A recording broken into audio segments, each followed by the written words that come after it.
Assalamualaikum warahmatullahi wabarakatuh.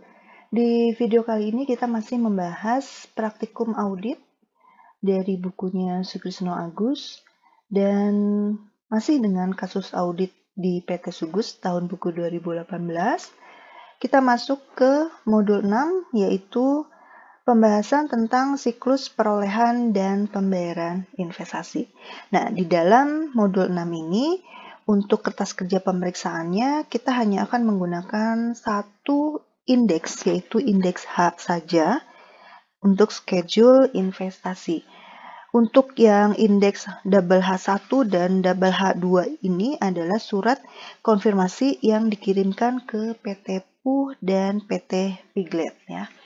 Nah, seperti biasa, sebelum kita memulai mengerjakan kertas kerja pemeriksaannya, perhatikan instruksi yang ada di buku 1. Yang pertama adalah Anda diminta untuk mempelajari terlebih dahulu ISUK surat berharga dan investasi yang telah dibuat Lita pada buku 1 halaman 150 sampai dengan 151. Setelah itu, cermati informasi dan data pada buku 1 halaman 152 sampai dengan 153. Baru kita masuk ke buku 2 halaman 104 yaitu membuat prosedur audit yang diperlukan di dalam pemeriksaan siklus perolehan dan pembayaran investasi ini. Dan selanjutnya kita baru bisa membuat kertas kerja pemeriksaan untuk pengujian ketaatan dan kewajaran saldo. Dan yang terakhir melengkapi kertas kerja neraca dan kertas kerja laba rugi yang terdapat pada modul 1 buku 2 untuk akun-akun yang terkait dengan pemeriksaan modul 6 ini. Nah, kita lihat terlebih dahulu untuk ISUK, surat berharga, dan investasi. Di sini kesimpulan penilaiannya adalah baik, karena jawaban yang diberikan mayoritas adalah ya. Jadi ini bisa dilihat di buku 1 halaman 151. Nah, kita langsung bisa ke buku 2 halaman 104 untuk mengerjakan prosedur audit. Di sini seperti biasa, diisi saja indeks yang sesuai, karena indeks di modul 6 ini hanya ada satu, berarti nanti tinggal sesuaikan saja diisinya sebelah mana, atau di checklist juga sebelah mana, dan di paraf, dan dilengkapi, dibuat oleh siapa, diperiksa oleh siapa, lalu tanggalnya. Ya. Oke, kita masuk ke investasi. Untuk datanya ini di buku 1 halaman 152 sampai dengan 153. Nah, di sini Saudari Olivia memberikan rincian buku besar investasi per 31 Desember 2018 sebagai berikut. Berdasarkan hasil pengecekan akta notaris Paulus tanggal 10 Juni 2018 dan akta notaris Beni tanggal 24 Agustus 2018, serta bukti pengeluaran bank untuk keperluan investasi tahun 2018, ini rinciannya sebagai berikut ya. Yang pertama di tanggal 5 Juni 2018, investasi saham PT PUS sebesar 100 lembar dengan nilai nominal 1 juta per lembarnya, berarti jumlahnya adalah 100 juta. Lalu tanggal 7 Agustus 2018-nya ada investasi saham PT Piglet sebesar 300 lembar dengan nilai nominal 1 juta per lembar, berarti totalnya adalah 300 juta. Juga ada uang muka pembelian gedung sebesar 22.500.000. Nah, atas pemeriksaan akta pendirian yang dibuat di hadapan notaris Paulus tanggal 10 Juni 2018, penyertaan saham di PT PU dengan modal dasar 2.000 lembar masing-masingnya adalah 1 juta. Sedangkan modal ditempatkan dan disetor penuh 1 juta 1.000 lembar dengan rincian sebagai berikut. Ya. Di sini ada PT Untung, PT Bahagia, PT Sugus, PT Cinta. Sebetulnya kalau kita mau melihat data yang ada di buku 1 halaman 152 ini, data ini terkesan tidak nyambung ya, antara tabel yang satu, lalu ada keterangan di sini, dan tabel yang berikutnya. Karena di sini dilihat di PT Sugus ini hanya ada 300 lembar saham, sedangkan PT PUS 100, PT Piglet 300, harusnya ada 400 lembar saham ya. Seharusnya, tetapi di sini tidak ada. Jadi seakan-akan yang ada di dalam tabel ini hanya kepemilikan saham untuk PT Piglet saja. Tetapi nanti kita lihat ya, kita akan cek, kita akan melihatnya berdasarkan tabel ini saja ya, untuk pencatatan investasi saham ini. Nah, selanjutnya setelah data investasi ini, kita juga ada data di halaman 153-nya. Ini adalah data laba dan dividen ya. Berdasarkan laporan keuangan PT PUH dan PT Piglet yang sudah diaudit oleh kantor akuntan dengan pendapat wajar tanpa pengecualian, ternyata perusahaan belum mencatat pengaruh penyertaan sahamnya. Nah, ternyata perusahaan belum mencatat pengaruh penyertaan sahamnya. Berarti nanti kita akan membuat jurnal penyesuaian untuk penyertaan saham PT PUH dan PT Piglet. Nah, sebelum kita masuk ke catatan pemeriksaan, kita harus mengingat terlebih dahulu bahwa ada beberapa metode pencatatan untuk investasi saham. Jadi, untuk pencatatan PT PUH dan PT Piglet ini nanti belum tentu sama cara pencatatannya. Nah, kita lihat. Metode pencatatan investasi saham ini ada 3 metodenya. Yang pertama adalah metode biaya, di mana kepemilikannya ini adalah kurang dari 20%. Lalu ada metode ekuitas atau equity, di mana kepemilikannya ini adalah 20% sampai dengan 50%.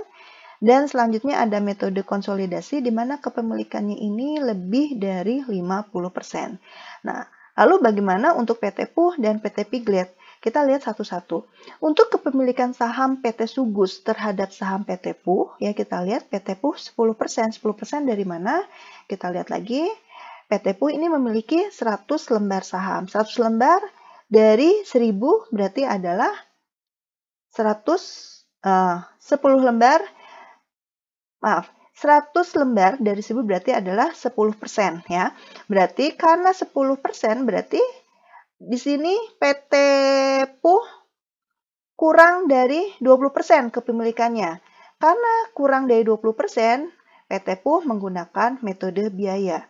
Nah, di dalam metode biaya ini, laba atau rugi yang diperoleh investi, dalam hal ini adalah PT PUH, itu kita tidak perlu melakukan pencatatannya oleh investor. Nah, investor atau PT Sugus di sini nantinya hanya mencatat dividen yang dibagikan saja. Sedangkan PT Piglet, kita lihat PT Piglet ini kepemilikannya adalah 30%. 30% dari mana? Kita lihat lagi bahwa PT Piglet mempunyai investasinya adalah sebesar 300 lembar. 300 per 1000 lembar berarti 30%. Karena 30% berarti kepemilikannya adalah 20% sampai dengan 50%. Ini merupakan metode ekuitas atau equity. Nah, di dalam metode ekuitas atau equity, laba atau rugi yang diperoleh investi atau PT Piglet, ya ini maaf ini salah ya penulisannya, kita nanti tinggal di revisi saja. Dan dividen yang dibagikan dilakukan pencatatan. Jadi itu bedanya. Untuk metode biaya, investor atau PT Sugus itu hanya mencatat dividen yang dibagikan. Laba atau rugi yang diperoleh oleh investi itu tidak dilakukan pencatatan. Tetapi di dalam metode ekuitas, ya, di dalam metode ekuitas, laba atau rugi yang diperoleh dan dividen yang dibagikan itu akan dilakukan pencatatannya oleh PT Sugus sebagai investor. Itu perbedaannya. Jadi nanti PT PUH kita hanya akan mencatat dividennya saja karena dia menggunakan metode biaya ya, karena dia hanya 10%. Lalu PT Piglet karena dia menggunakan metode ekuitas, dia akan PT Sugus akan mencatat laba atau rugi yang diperoleh oleh PT Piglet dan dividen yang dibagikan. Jadi ada 2 nanti pencatatannya untuk PT Piglet, tetapi untuk PT PUH hanya 1 ya. Nah, kita masuk ke catatan pemeriksaan. Jadi, yang pertama, PT PUH dengan kepemilikan 10% atas dividen akan dibagikan. Jurnalnya adalah piutang dividen di debit, lalu di kreditnya adalah pendapatan dividen sebesar 2 juta. Ini 10% dikali 20 juta. 20 jutanya dari mana? Kita lihat di tabel dividen. PT PUH mendapatkan dividennya adalah 20 juta. Jadi, tinggal dikalikan saja 10%. 10% karena kepemilikan saham PT PUH 10% dikalikan dengan dividennya itu 20 juta. Berarti pencatatan untuk dividennya adalah piutang dividen terhadap pendapatan dividen sebesar 2 juta ya. Lalu PT Piglet dengan kepemilikan 30%, seperti yang tadi saya sudah katakan, kita akan melakukan dua pencatatan. Pencatatan pertama adalah pencatatan untuk pengakuan laba di tahun 2018. Jurnalnya adalah investasi pada PT Piglet sebesar 30 juta dan kreditnya adalah pendapatan dividen sebesar 30 juta. Ini 30% dikali 100 juta. 100 juta dari mana? Lihat, laba PT Piglet sebesar 100 juta ya. Tinggal dikalikan dengan besarnya kepemilikan. Lalu yang keduanya adalah dividen yang akan dibagikan. Nah, dividen akan dibagikan ini jurnalnya adalah piutang dividen sebesar 4.800.000 dan investasi pada PT Piglet sebesar 4.800.000. Ini dari 30% dikali dengan 16 juta ya.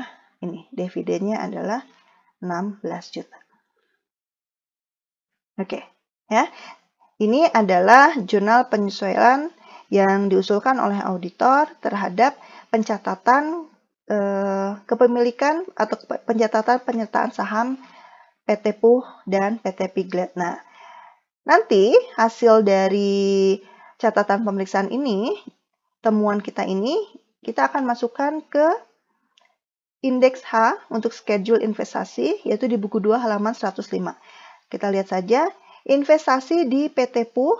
Lihat apakah ada investasi di PT Puh. Tidak ada ya.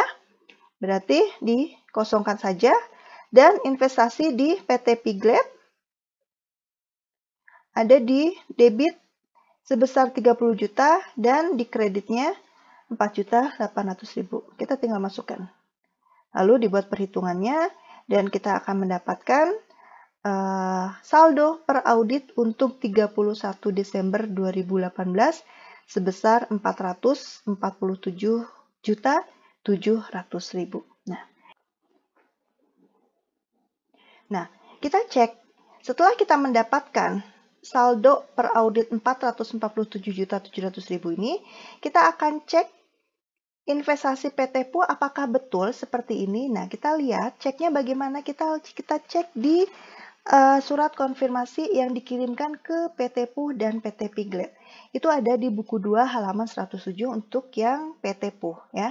Di sini kita mengkonfirmasikan apakah betul ya investasinya adalah sebesar 100 juta. Ternyata PT Puh mengatakan setuju bahwa investasi perusahaan kami pada PT Sugus pada tanggal 31 Desember 2018 sebesar 100 juta. Berarti betul ya hasil perhitungan kita. Lalu kita juga mengkonfirmasikan apakah betul ya. Karena ini kan dari saldo yang dibuat oleh saudari Olivia ya. Yang diberikan datanya kepada kita. Nah, kita konfirmasikan ke PT Puh dan PT Piglet. Ternyata tadi PT Puh mengatakan bahwa saldonya 100 juta adalah betul dan ternyata setelah kita periksa juga ternyata hasilnya adalah 100 juta ya saldo investasi PT Puh. Lalu PT Piglet kita melakukan konfirmasi juga apakah saldonya 300 juta. Ternyata jawaban dari PT Piglet itu tidak setuju. Saldonya adalah 325.200.000 dan ternyata saldo yang dikonfirmasikan oleh PT Piglet ini sesuai dengan apa yang sudah kita hitung ulang, kita kerjakan di sini ya. Berarti saldo per audit yang ada di kolom ini yang sudah kita lakukan sudah sesuai ya. Jumlah saldonya adalah totalnya untuk investasi berarti 447.700.000 ya. Sekian pembahasan dari saya. Jika ada yang ingin ditanyakan atau mungkin ingin menyanggah, bisa dituliskan di kolom komentar. Kita akan diskusi bersama-sama di kolom komentar.